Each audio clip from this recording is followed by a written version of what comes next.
And we are live. Welcome everyone to the first of our virtual reactor series. I am excited to be the one that gets to kick off this season of programming that we're doing through the reactor now and in this virtual format because, well, we can't get together and do the content that we would normally be doing. But it also does give us this exciting opportunity to be able to present to our friends at the reactors all around the globe. So I know that we've got people in from San Fran and Seattle and probably other parts of the US have dialed in to check out this. And hopefully you've dialed into the correct session. My name is Aaron Powell, and we're going to be looking at Docker today. So just a quick introduction to those that haven't met me before or haven't seen any of my previous presentations. My name is Aaron Powell. I'm a developer advocate with Microsoft, part of the Cloud Advocates team. Primarily, I'm a web developer. That's what my background has been for the last 15 years. I've worked across a variety of different styles of organizations, and from like kind of ad-centric companies to consulting to all sorts of things like that. You can find me online at various locations. I'm on Twitter at Slace. I do a lot of blogging through aaronpowell.com, and there's my email address if you want to get in contact at some future point in time. But one thing that's always been core to the way that I've approached technical problems is that I like to be able to work out how things work. I always kind of tick around with the basics and work out what's the fundamental building blocks of something that I'm playing with, so that when I'm talking to people about how to use something in their systems, I can understand the problems that it might solve and the places that it will fit into in a broader picture. And a couple of years ago, I was working at a consulting company, and I was consulting to a company that was doing a major infrastructure refresh, and they were looking at ways to modernize a lot of very traditionally built web applications, and they thought that Docker was going to be a solution for them. They were interested to see how it could fit in to the kinds of problems that they were tackling as a business. So we started doing some research for them, and what they were finding when they were doing all this research into like how does Docker work and what kind of problems can it solve is there was a heap of different buzzwords that were getting thrown at them. Everything from containerization and microservices, immutable infrastructure, Kubernetes, and all sorts of stuff. And they were basically scratching their head going, well, what does all of this mean? Like, we don't quite know where Docker can fit into our problems. Like, they weren't even sure if Docker was going to be the right tool for what they were trying to solve. And then they've got all these things that are getting thrown at them. So they were very, very confused about the role that Docker could play. So today's talk is going to be about none of that stuff. In today's talk, we're going to focus on the basics when it comes to Docker. So this is for people that might never have played with Docker, or it's been on their radar of things to learn and stuff like that. Ultimately, we're going to be starting from scratch with Docker. So like I said, if you've never played with Docker, or it's always it's something that you've installed but you've never got to really touch or work out what you could use it for, this is the talk for you. At least I hope this is the talk for you. Now, before we jump in and actually start working with Docker and look at some of the things, I want to make sure that we cover off some of the terminology so that we're all on the same page when I'm explaining things as we go along through the demos. Now, first off, Docker is not a virtual machine. It's the concept of containerization, which has actually been, it actually grew out of Linux, and it's been in Linux and Unix-based systems for a very long time. It relies on a bunch of things that can be done at the kernel level with a Unix and Linux based machine around things like C groups and namespacing, and ultimately it's process isolation. So we put a process in a container. So that's where the idea of containerization, or the terminology of containerization, comes from, is that we take a process and we put it in this little box that allows us to run that process highly isolated from the rest of the machine. It still shares a lot of stuff with the machine if we allow it to be shared, but fundamentally it's completely isolated. So that is what we call an image. An image is your starting point. It's the thing that you might produce as output from a build server. It's the thing that you would be downloading from a container registry. It's the immutable object that you pass around that represents an application that you want to be running. Now, in terms of like a programming concept and like I like to use an OO programming analogy of an image is kind of like a class definition. It's something that you start with and then you create instances of, and those instances are the containers. A container is a running image. So it's an image that we start up, we add a writable file system to it. So where an image is immutable, a container is mutable because it has a mutable file system layer added to it. And this is the thing that your process is executing with inside of. We can put in all the processes that we're going to need into our container and then, into our image, and then we can run those when our container starts up. And then finally, we have our host, the thing that Docker is installed on, and the thing that will be sharing its kernel with the Docker containers that are running. Now, traditionally, Docker came out of Linux environments. So the kernel that was shared was a Linux kernel. I'm actually going to be doing the demos today in WSL2, so it is going to be running in Linux, but I run Windows as my host OS. So technically my host is going to be Linux, even though I might orchestrate that from Windows. If you're using Docker for Windows rather than WSL, you will still deploy a virtual machine, but that is so that you can run a Linux VM and then you do everything on a Linux VM. So that's why I guess it can be a little bit confusing that Docker isn't a virtual machine, but you still might be running a virtual machine. The same goes if you're running it on a Mac. You'll be running a Linux virtual machine inside a VirtualBox. That is how you communicate with Docker.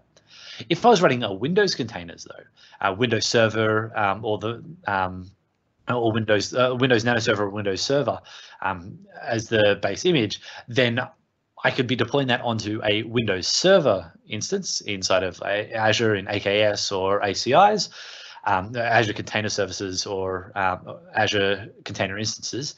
And then I'm sharing the Windows kernel there. If I'm doing Windows containers on a Windows 10 machine, then they're going to be running a virtualized version of Windows Server because the Windows 10 kernel is slightly different from the Windows Server kernel.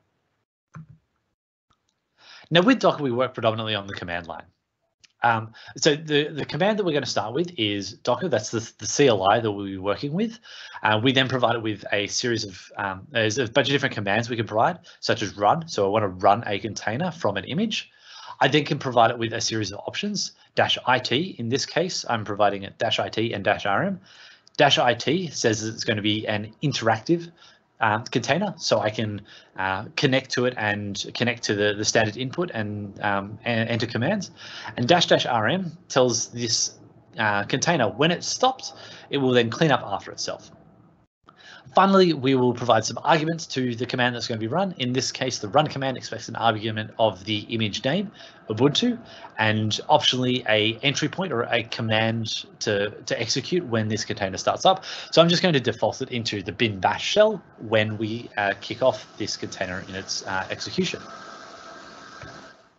Sounds like there is a truck outside my window. The joys of doing remote presentations is that we've got to deal with all the things that happen in our home environment. And yes, a truck has pulled up directly outside my front door, and that's possibly some background noise that you can hear. Anyway, moving on, we're actually going to jump over, because that's enough slides, to the command line, and we're going to work with Docker. The exercises that I'm going to go through today, you can find on my GitHub at github.com/aaronpowell/Docker from scratch. We've got 14 live demos that we're going to go through, so it's time to get cracking.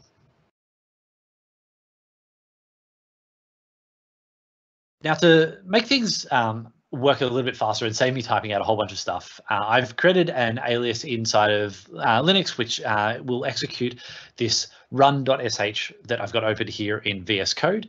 And I've just aliased that to R. So you'll just see me hit R enter, and that will execute the command rather than watching me mistype the word run multiple times, because I can guarantee you I can do that pretty well.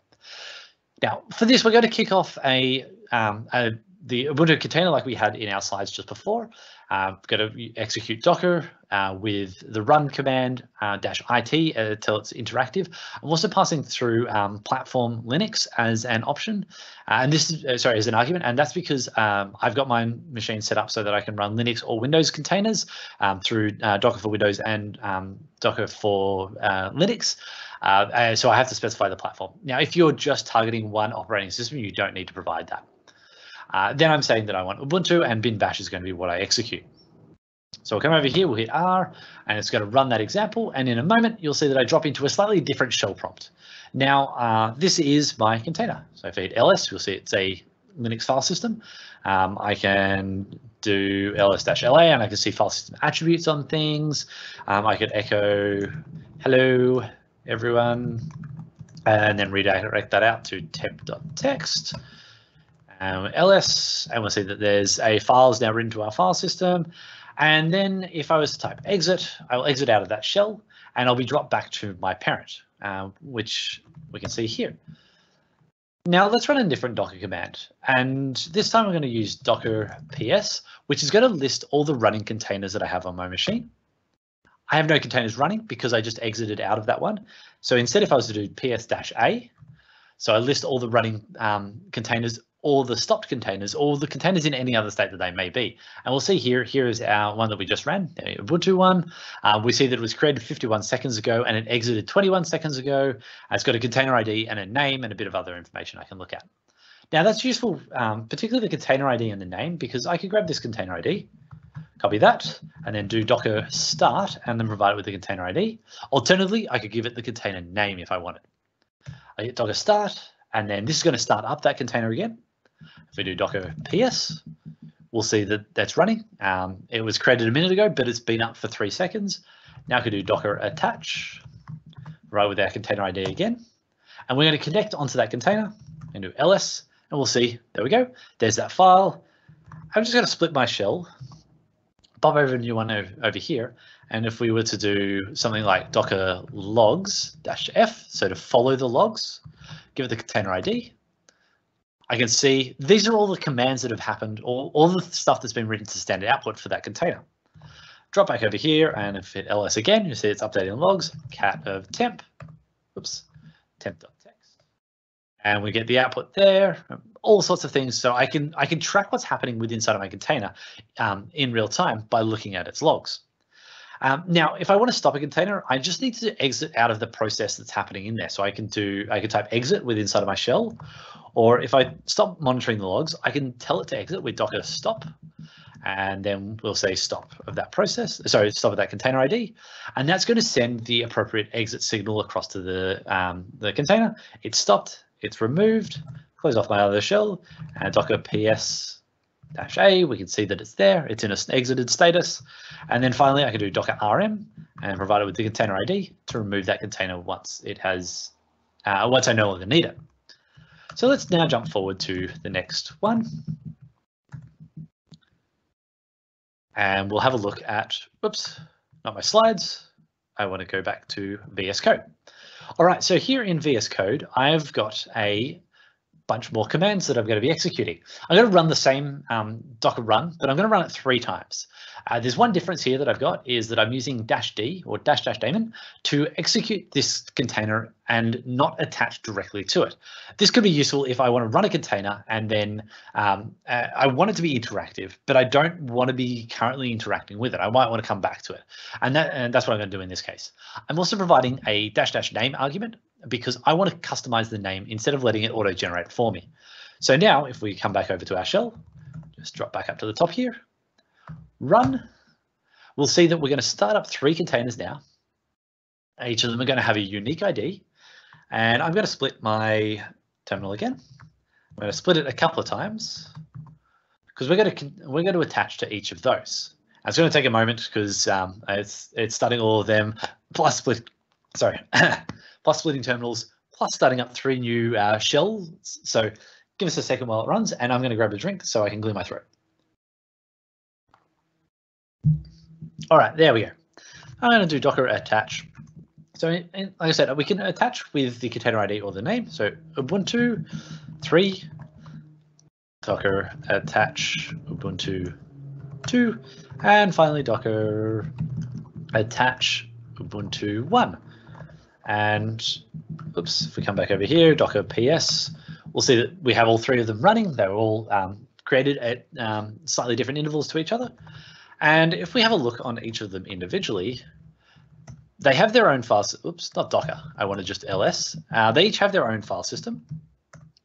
And if we do our echo hello everyone and redirect that to temp.text We ls here. We'll see it's in Ubuntu 3, but if I go to ls on Ubuntu 2, it's not there. Now, while all of these have started from the same image, the writable file system layer that we've added is unique to them.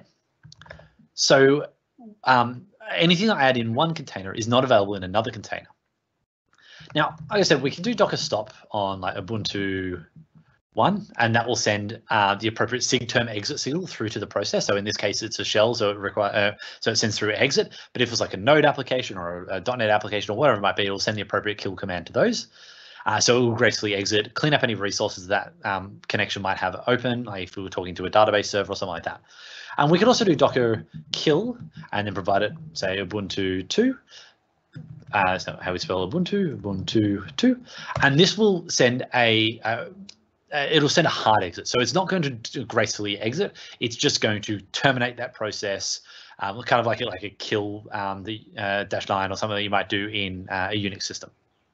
And then I can do Docker kill on Ubuntu 3. That's going to clean that last one up as well. Now kill's fine in these kind of ones where I don't care about any potentially open pipes or anything like that, but you probably want to gracefully exit normally. Now if we do Docker ps-a, we come back, -a, those have all gone. We have nothing left in our containers because I set them as --rm, which means that when they were exited, they removed themselves from my container list. All right, now we'll jump forward again in time. Step 3. So something that I like to do with Docker containers is use them for maybe a process that I want to run or play around with that I'm not committed to installing. I've been doing stuff on Windows for nearly 20 years now, and while I kind of trust an uninstaller to maybe delete the executable, I don't trust an uninstaller to remove everything out of the registry, to probably clean up any temp files. Like, there is always stuff left over when I do an uninstall process. So I was doing at my previous company, I was doing technical interviews for potential candidates, and that involved them doing a take-home exercise, and then we would do a review of it with them. But the one time a candidate sent me through a .rar file of the exercise that they'd completed. Now, my WinRAR trial had expired, and like any good person would do, I had uninstalled WinRAR because I wasn't going to use it beyond the trial period, was I? I don't have 7-zip. I don't have like anything. What's wrong with zip as an archiving format? I just use that and it just works. So instead, I just tended to not worry about. Sorry, I forgot to put my phone on silent, and I'm getting a phone call. There we go. Ha! The joys of presenting from home again. Anyway, so as I was saying, I needed to unrar this file so that I could talk to the candidate about it, but I couldn't do that easily because I didn't have any RAR programs installed. So I did what any good over-engineering solution should do: is I went out and found a RAR image on the Docker registry and pulled it down. And but I still had one other problem. I needed to get the RAR file from my host machine into the container that's running, but it's got its own file system. And we do that. It's something that's definitely doable in Docker, and we can do that with volumes. And that's what you'll see here with the -v or --volume argument that I can provide. With a volume, we need to provide it with two parts to the path.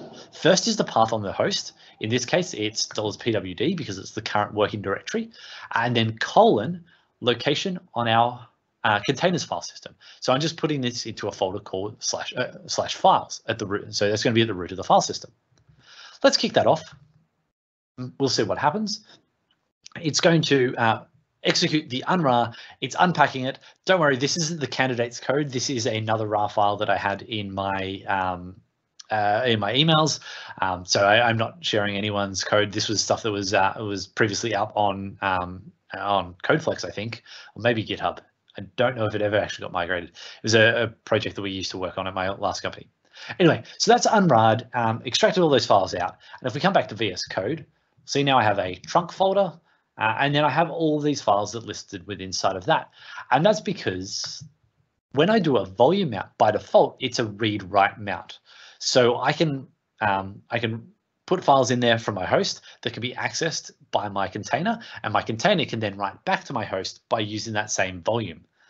You can do read-only volumes, but volumes are a very common thing you'll be doing with containers, particularly if you have some kind of service where you want to be able to pull back the log files, drop them in a location that you're then going to ingest them into our logging system elsewhere.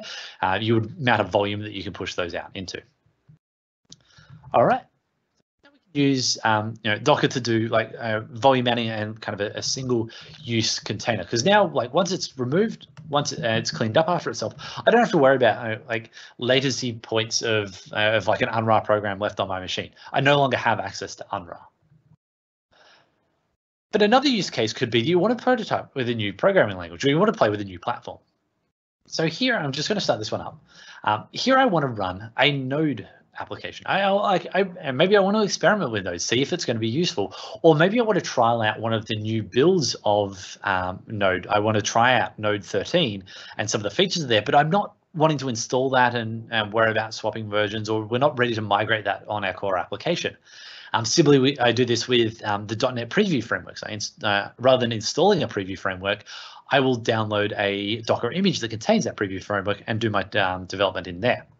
So I've just run this container. It's dropped me straight at a Node shell. So I can do like console.log hello, and now I'm just writing plain old JavaScript. I can actually, this is like a really old version, so I'm not sure if I got let in const. So we'll just do var fs equals require fs, and do fs.reader_sync / and then we'll do function error files, and then we can console .log files. There is going to be some live typing that you get to watch, and it's hopefully not going to be too painful. But there we go. Like this, so this is just like I can write Node code in here and like test around with it. But I'm in the Node shell, so that's great if I just want to run commands straight off Node. But if I want to build an application, well, let's have a look at how we can do that. Now we'll step forward again.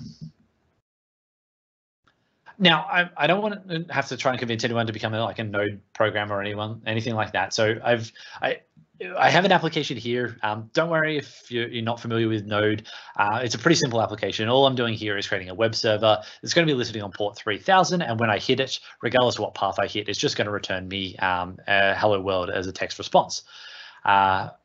I'm going to be doing a volume mount here, and then I'm going to be executing the Node app.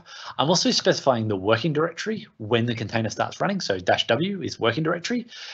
Alternatively, I didn't have to specify the working directory, and I would have done /src/app in the command to execute. So I'm going to run that up, and excellent, it's starting up. The container is up and running in a moment. Let's just check. Cool, Docker PS. Excellent, it's been up for 6 seconds, and then we're just going to do curl and curl http localhost : what did I say? Is on 3000, boom.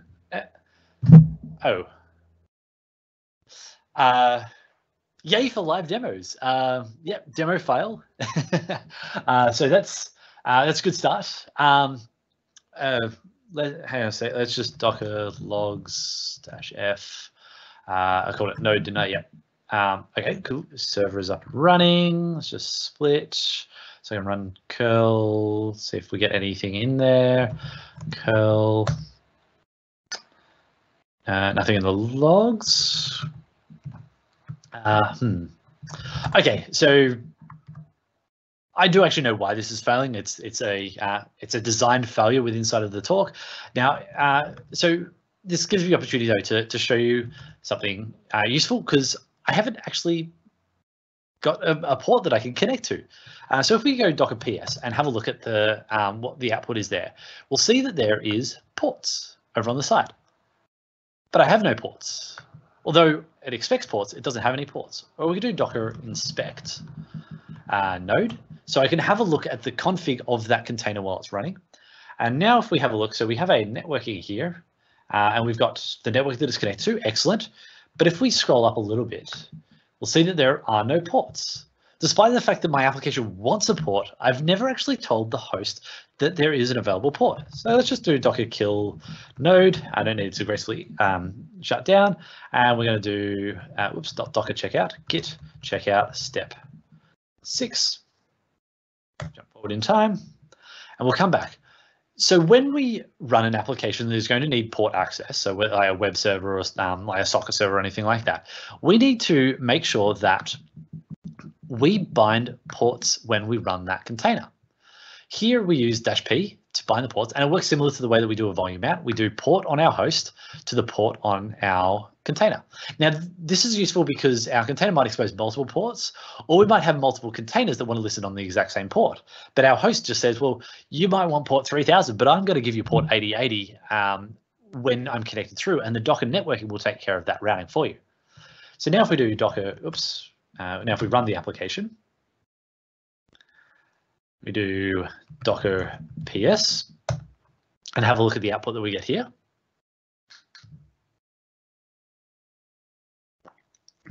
Now we'll see that there is a port. It's going to be forwarding from the local address 8000 through to port 3000 on TCP. We can do UDP port bindings as well if we want. And if we do docker inspect on node, we will find the port bindings just up a bit here. Here we go. Here's our port bindings under network settings. We'll see the host IP and the port that's bound to, and then that's port 3000 on TCP. And if I do curl HTTP and on 8080, now we get back the response that we were expecting. Excellent. So we've bound ports. It's all working, doing everything that we expect it to do. Let's kill that, and then we can jump forward to our next demo, because so far we've been doing everything just by running docker run to start up our containers from our images, and then using volume mounts to push files in there and all that sort of stuff. Git checkout step 7. But that's great for works on my machine. But what if I want to make it work on everyone else's machine? That's where an image comes into play. And for an image, we need a Docker file. Well, the easiest way, at least, to make an image is with a Docker file. So a Docker file is a set of instructions that Docker build, it's going to be a new command we'll look at in a moment, takes to then build up a bunch of layers that results in our immutable image that we then can turn into a container and run with. So a Docker file will always start with run. A Docker file will always start with from. From is going to be the image that we're using as a base. In this case, I'm using node, and then I'm specifying a particular tag, which is the 774-Alpine. So it's the node runtime version 7.7.4, and Alpine is just a flavor of Linux that I'm going to be using for this. It's just a very small one compared to the Ubuntu base. So that's going to be our base. So we're going to be adding layers onto that to represent our new application. We're going to say that this container, this image, when run as a container, expects port 3000 to be bound to something on the host. So we're exposing port 3000 from this container. And then we're going to execute a couple other commands. We're going to run a command, copy files in, set the working directory, and finally the command to execute when you start your container. So if we jump back to our run file, we see that we have a new one, which is docker build here on line 5. Docker build, and then we need to provide it with a tag for the image that we're going to produce. So I just tag as node.js-app, and then the location of the Docker file. We don't have to specify the file name of Dockerfile. It looks for that by convention. But if you're using file names other than Dockerfile, you need to also specify that. And then finally, we can do Docker run. And then this time, I only need to bind the ports, and then say the image I want to run is node.js-app, which is the one that we're creating just above. Hit run, kick this off, and we'll see a bunch of new output. We'll see there's a whole bunch of steps that it's that's executing. You'll notice that it says using cache, and that's because I've actually executed this before. So just to show how it all works, I'm going to just kill the node container that we've just started up there. Whoops, what did I call it? Did I give it a name? I did not give it a name. So I need to kill 986, kill that by ID, and then I'm going to Docker images. Actually, we'll do Docker RMI and Node.js app. I'll come back and talk about what RMI does in a little bit, but I just want to show you the output that you would normally get when you run a Docker run. Docker build. Okay, so now we're going through and we're creating a whole bunch of new layers, which essentially it's actually starting containers. It adds a layer for that container, executes whatever that container has to do, removes the container, and then passes it on to the next step. So it's taken a little bit longer that time, as we can tell. And we'll see that all the steps, there was 6 steps that we had within sort of our Docker file, the from, expose, etc., etc. Now it's up and running. Now, what that's done is it created me a new image. So if I do Docker images, we'll see this in my image registry. See here, Node.js-app. There is the ID of the image. It was created 24 seconds ago, and it has a file size of about 60 meg, and that's our application. We can do Docker PS. We'll see our application is now running, and it's running off the image Node.js app instead of running off Ubuntu with a bunch of commands. We can do curl 8000, and it's going to return our application just as we're expecting. So it's the same application. It doesn't do anything different to our previous demos. But instead, I have an image now I could publish to a container registry and then pull down elsewhere. So let's just kill B27, which is that one there. And then we're going to remove the image, and we're going to remove a couple other images that we're going to need later on because I forgot to remove them after doing my dry runs earlier today. Docker RMI, so remove image instead of Docker RM, which is remove container, and Node.js app, step 11 and step 12. So we'll just clean all of those up. Cool, clear that when it's done, and we will check out step. What are we up to? I think we're up to 7. Oh, we're jumping through to step 8. Now with Docker, we often want to represent a maybe more complex environment. Like these are single apps or like single commands that we've been running so far. But what if you wanted to represent a more complex environment?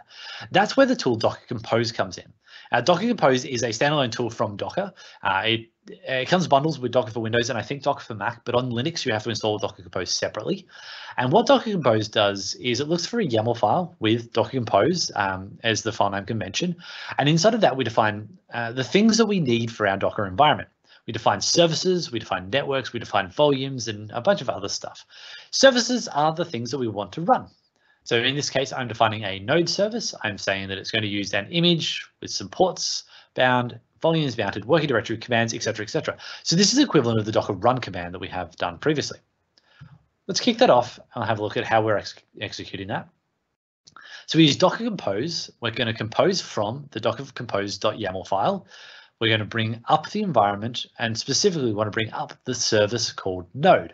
And then that's going to be running until I terminate Docker Compose, and when Docker Compose exits, it's just going to Docker RM and just like nuke everything from orbit. So let's have a look. There we go. That's up and running. We'll split our terminal so we can have a look. If we do Docker PS, we'll see what's executing in here when my shell wants to come up.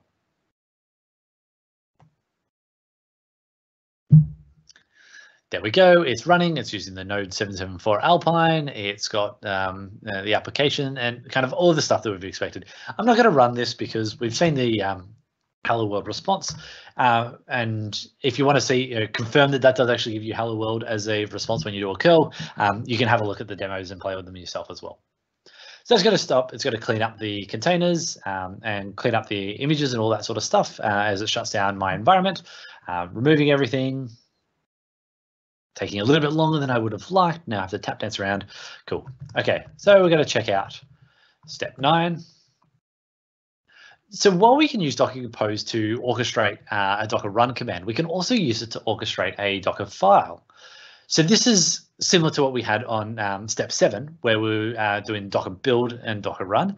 In this case, we're just specifying that we want to, this service is going to build from the current directory. That's the location. You will find a Docker file and then the port binding that we need. And then the Docker file is the same that we had before. Expose, run, copy, work directory from, etc. Like it's all that same file. We won't run that one because, again, the demo is not particularly different to what we've seen. So we'll just instead jump forward to a new demo with a new set of containers. It's going to be step 10.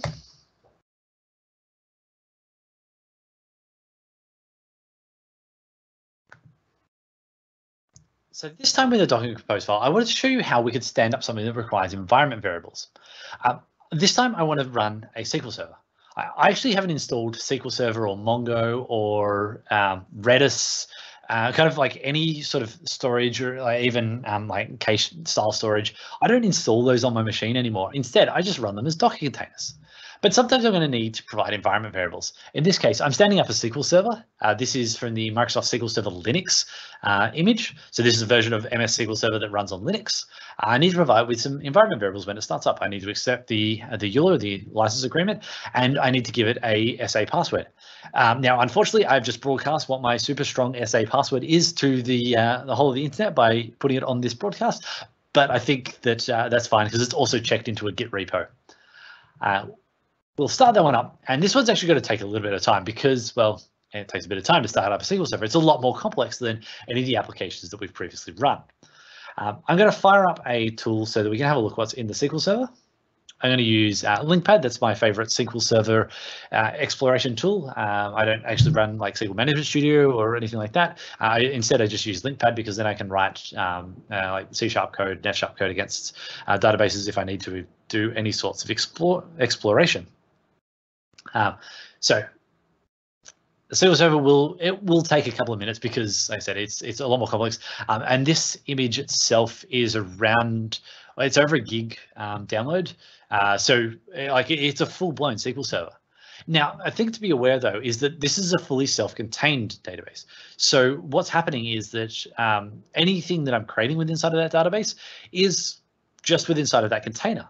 So if I was to put data in it and want to write to it and stuff like that, well, I need to make sure that I'm mounting those files, the output file somewhere as on a volume that I then have that persisted, because otherwise it's not going to exist for more than the lifetime of this container. But that also has a very positive effect.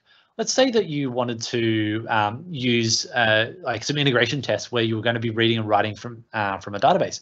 Well, you could actually run that in a container, and you have your database fully in a container. So when the test run shuts down, that data's gone, and you don't have to worry about like one test running data that another test has to make sure doesn't already exist and things like that. So we're trying to connect to our SQL Server. Oops, it hasn't connected properly, and that's possibly because I have a new IP address for my Docker, for my WSL instance. So let's just check out what my IP address is. The one thing I always forget to start up is LinkPad and check my SQL Server connection beforehand. Okay, so here is my IP address on my home network. Yeah, my IP address changed from when I did my dry runs. Let's update my connection, test, make sure that we connect. Otherwise, it's going to be a very short demo against the SQL Server. Excellent, that has worked. We'll save that. Now it's going to connect in. Fantastic. So I have a blank SQL Server. Let's close my terminal. Pop over here and let's create some stuff inside of my database. So we're going to create a new, whoops, where's LinkPad gone? Here you are. Let's execute some SQL commands. I'm going to create a new database called Docker stuff. Oops, if I connect to the right one, there we go. Take my connection, there we go. We'll create database Docker stuff. Any moment that's going to return. And now, obviously, this is going to be a little bit slower than running things on bare metal because at least in Windows, my SQL Server is running on a virtual machine for WSL2. And while it is pretty well optimized, it's still going to be not as fast as just like installing a SQL Server locally. But like I said, there are definite advantages to having that.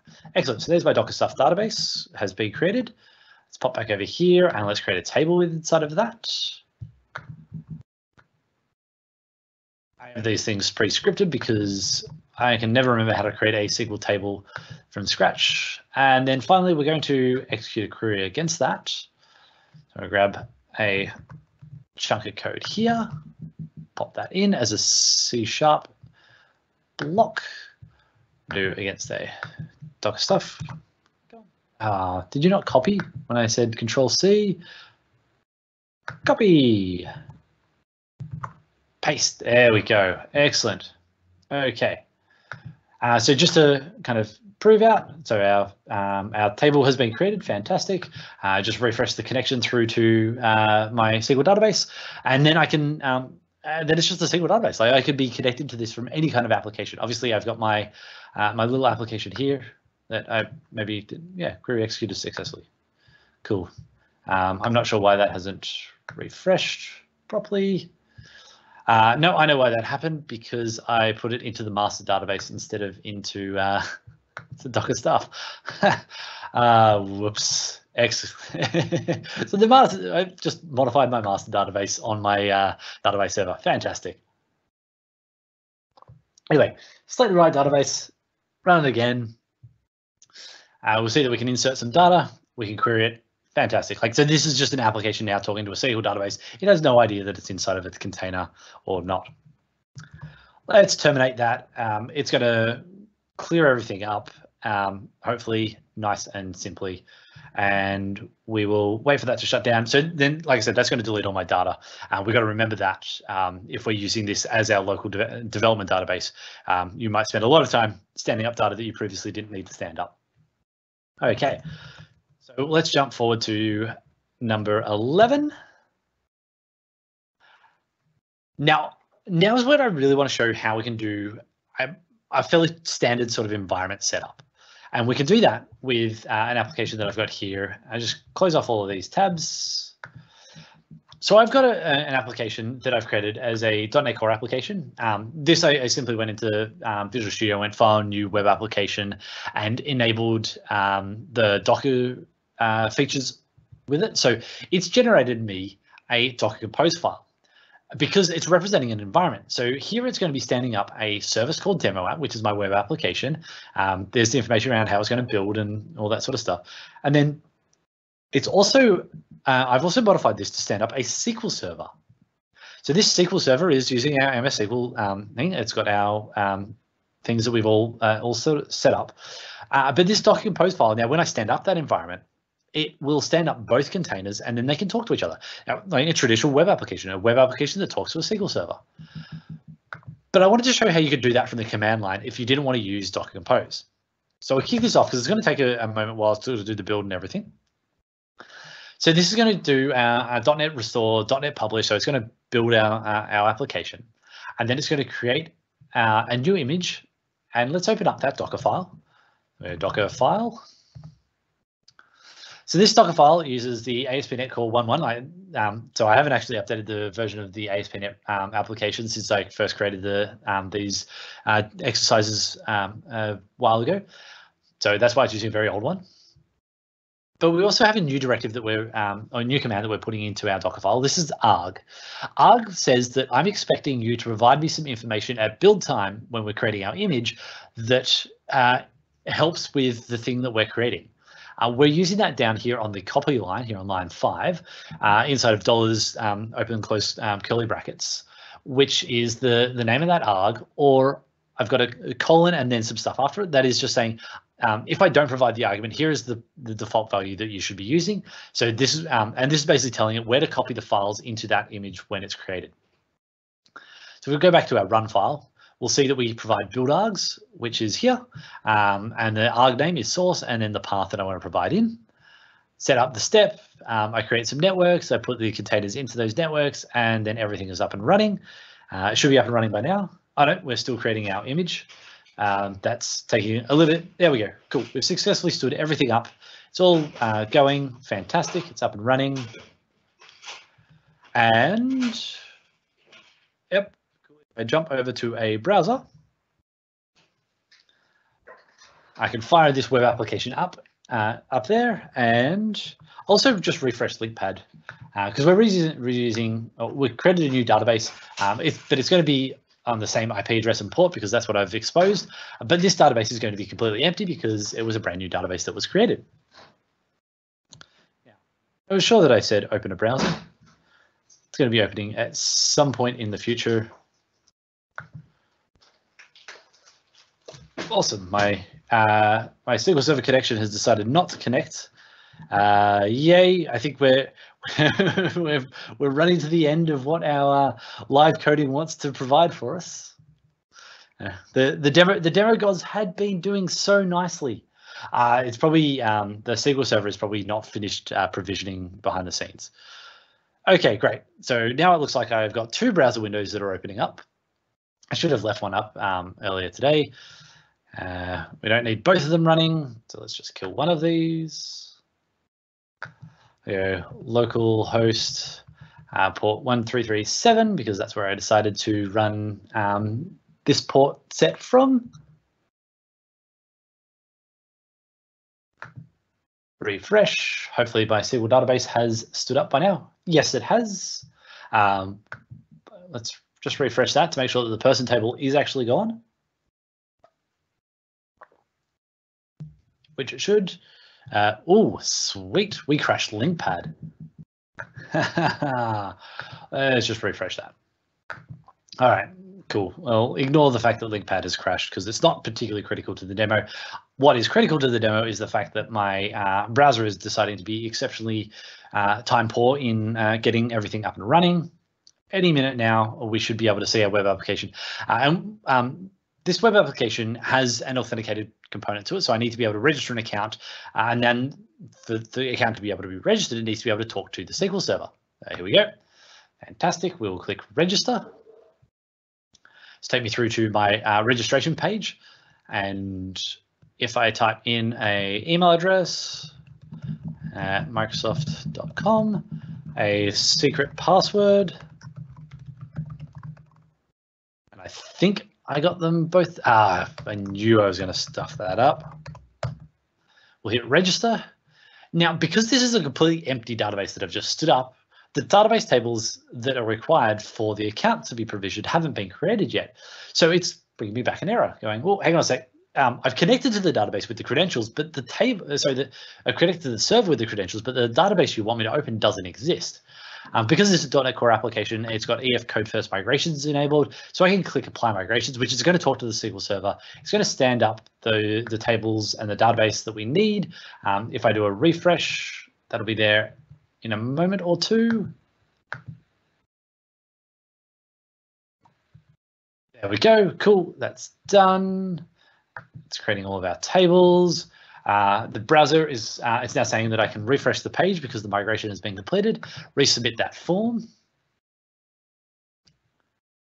And ThinkPad still populated the table list. But what we'll see now is we now have a successfully authenticated and logged in account. Fantastic. And we've done that without having to go in somewhere and use an external tool to write to our database tables. I'm not going to worry about LinkPad trying to populate because I was going to show that the table's there and there's got data in them. But you can see that by the fact that I was able to successfully log in.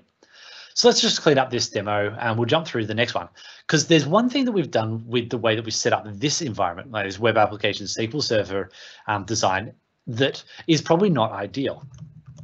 Step 12. And what's not ideal about that is that I can talk to my SQL Server from anywhere, anywhere that has a network connection and is on the same network as it. So you can imagine if this is in a production environment, oh, look, it's finally decided to load in after I've already removed my SQL Server. So let's just start running that one while we talk about what's happening this time.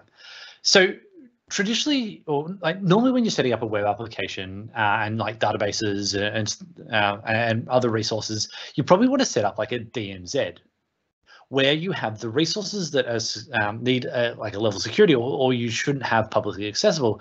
You don't make them publicly accessible. There's no point in making them publicly accessible if they shouldn't. If they don't need to be. So in the example of a SQL server or a database server, you don't want your database server accessible via anyone that can on the internet, because that doesn't make sense. It's not, you don't need to have that, and you've just created an attack vector for your environment. So that's where Docker networking can come in. So we're doing the same .NET Core application, and we build and publish and set up an image. And this time I'm creating two networks. One I'm calling Step 12 Web, and one I'm calling Step 12 SQL. So I'm going to start my container and I'm specifying that the Step 12 web network is being used when I run my ASP.NET Core web application.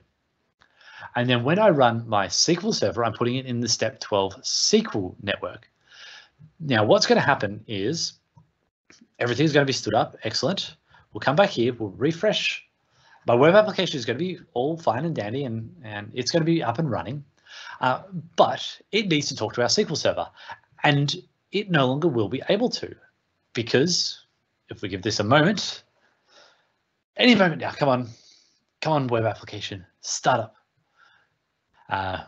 We won't be logged in because we've destroyed our database, but where previously I went through the registration process, I provide in all my credentials.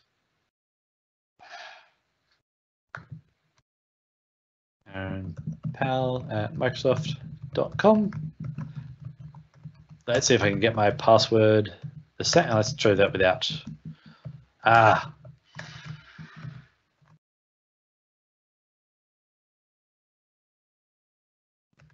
Okay, there we go. I've typed the password in the same, like, twice.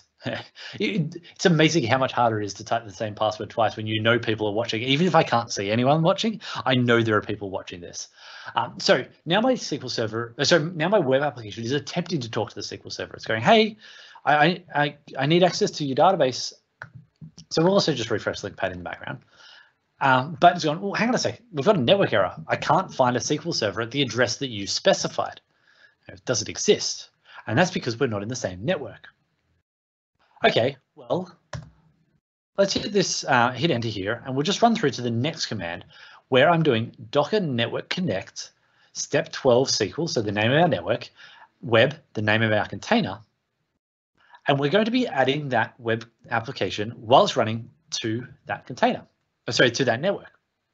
Now we're going to refresh the page, and what we'll see is the same error that we had previously going, well, I've connected to the SQL Server, but I haven't been able to find the database. So I can now apply migrations. It's going to create the database. It's going to create the tables, and I can now refresh the page, hit continue, and we will be able to successfully register and log in.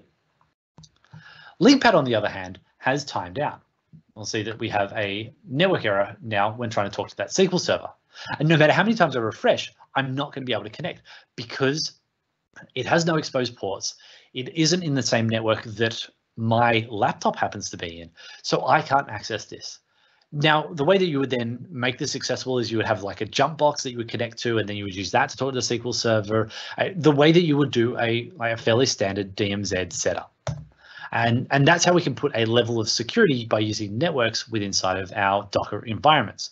I can do that with both a Docker Compose file, or I can do that with just running the Docker commands.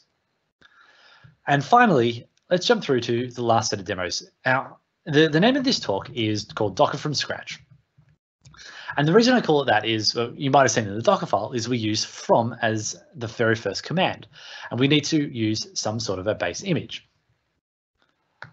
Let's just collapse off these and come through to our Docker file that we've got here. Now, oops, KM, and let's just put on our syntax highlighting. Now, Scratch is a Docker file that we, a Docker base that we can pick. Now, this is a super simple parent image. Like, it's technically not an image, like you don't pull it from a container registry, it's built into Docker. And what it is it's actually the starting point for everything that you do with Docker images. Everything will ultimately inherit from Scratch. Scratch has nothing in it. It doesn't have a shell, it doesn't have any processes. It is there for complete and utter process isolation to a single process. And let's have a look at how we can use this. I'm just going to put a read command in here to pause my running, and we'll come back. We'll do run. Now, I've decided that I wanted to build like a really basic single binary application. So I've done that with Go. I have a tiny little Go application just up here. All it's going to do is print out a couple of things to the console. I then do Docker run, and I'm actually using a Docker image of Golang to do the build and generate the output because I don't have Go installed on my machine. And then finally, I'm going to use the Scratch and then do a Docker build from that. You can't do a Docker run from Scratch because Scratch isn't like a real sort of image that you could inherit from. Okay, so that's going to be up and running. Fantastic. We're just paused, so we'll split our terminal. Oops, I paused at the wrong point. No, I didn't pause at the wrong point. There should have been some output. Anyway, what I wanted to show is if we do Docker images and have a look at the images that are there, we'll find the Docker from Scratch base image. And if we have a look at the file size of that, 1.5 meg. Compare that to, say, our .NET application here, which is nearly 400 meg. Like, it is tiny, really, really tiny. But that's because it doesn't have anything other than the binary that we output from our Golang build. So Scratch is really good if you're trying to do something that is highly memory optimized and like a really tiny application. But there's a lot of scenarios where it's probably not that particularly useful for. I paused this at the wrong time. Wrong point. Whoops, my bad. Whoa. I should have just done git checkout star to undo all those changes that I accidentally did. And then finally, I want to show one last demo, step 13, 14. Up until now, we've been building something in one container and then putting it onto the mounted file system and then pulling it down there. But what if you want to, you don't want to use the file system as a transient one? And we can actually do that with Docker as well. And that's where we can do multi-stage Docker files. So this is a Docker file with 2 from statements in it. But the final from statement, so this block from line 8 onwards, is going to be the image that we finally publish out. So what's different is that the first one on line 2 here, I'm doing from Golang 1.8 as build. So I'm labeling this internal container that I'm generating with the name build, so I can refer back to it.